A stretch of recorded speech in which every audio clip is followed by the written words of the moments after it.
Então dá para a gente entrar muito em uma fala que o senhor tem, que até viralizou um vídeo esses dias. Essa geração ela é pior do que Judas, porque essa geração serve a Deus e até quer ir para o céu. Judas, o propósito que ele tinha em andar com Jesus era diferente dos outros discípulos. Os discípulos queriam andar com Jesus porque se identificou com Jesus e queria o reino que Jesus estava oferecendo. Judas começou a andar com Jesus porque ele achava que Jesus ia garantir a independência para os judeus. Judas ele queria o quê? Uma independência humana, terrena e política. E quando Jesus mostrou para ele que estava falando de um outro reino, não de um reino da terra, Judas ele se decepcionou. Então, essa geração ela pode ser pior do que Judas nesse sentido também, de andar com Jesus, querer o que Jesus oferece, mas ainda assim o trai constantemente. E vão um pouquinho mais além, já que você tocou em Judas. Judas era crente? Era. Era, só não era cristão.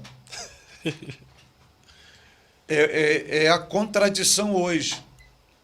E tem como ser cristão sem ser crente? Hã? Tem como ser cristão sem ser crente, pastor? Sim, porque a proposta de Cristo não é nos fazer crentes.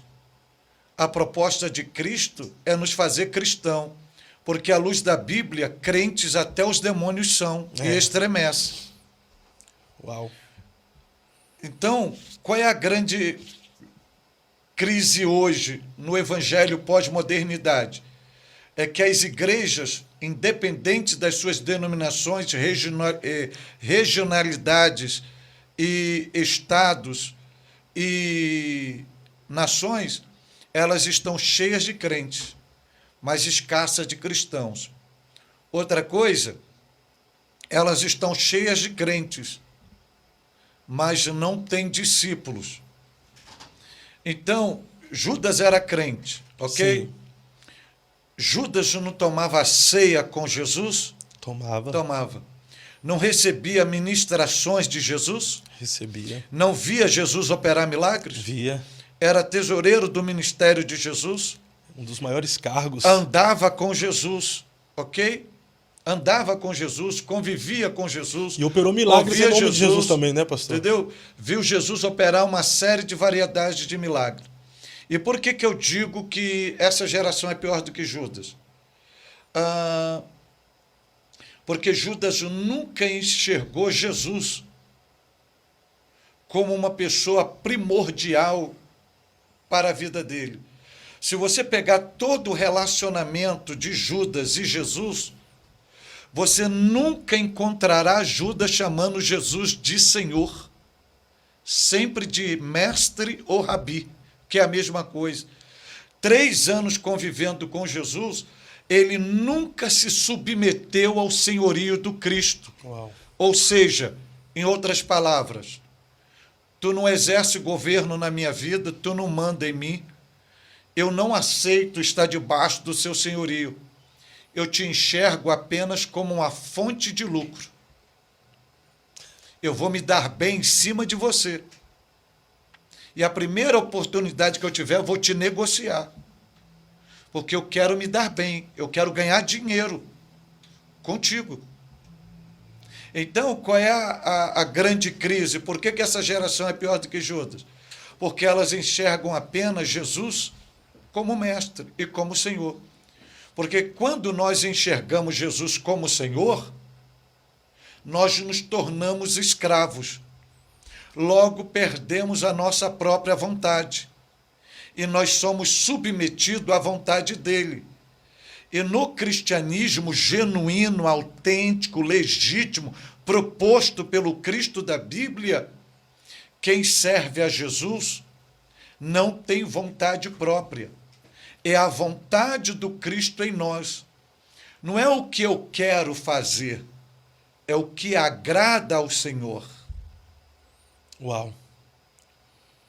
Então, o grande conflito e a grande crise dessa geração, que só enxerga Jesus como mestre, mas não se submetem, não querem obedecer, não querem seguir os passos de Jesus. É o negar a si mesmo. Mesmo.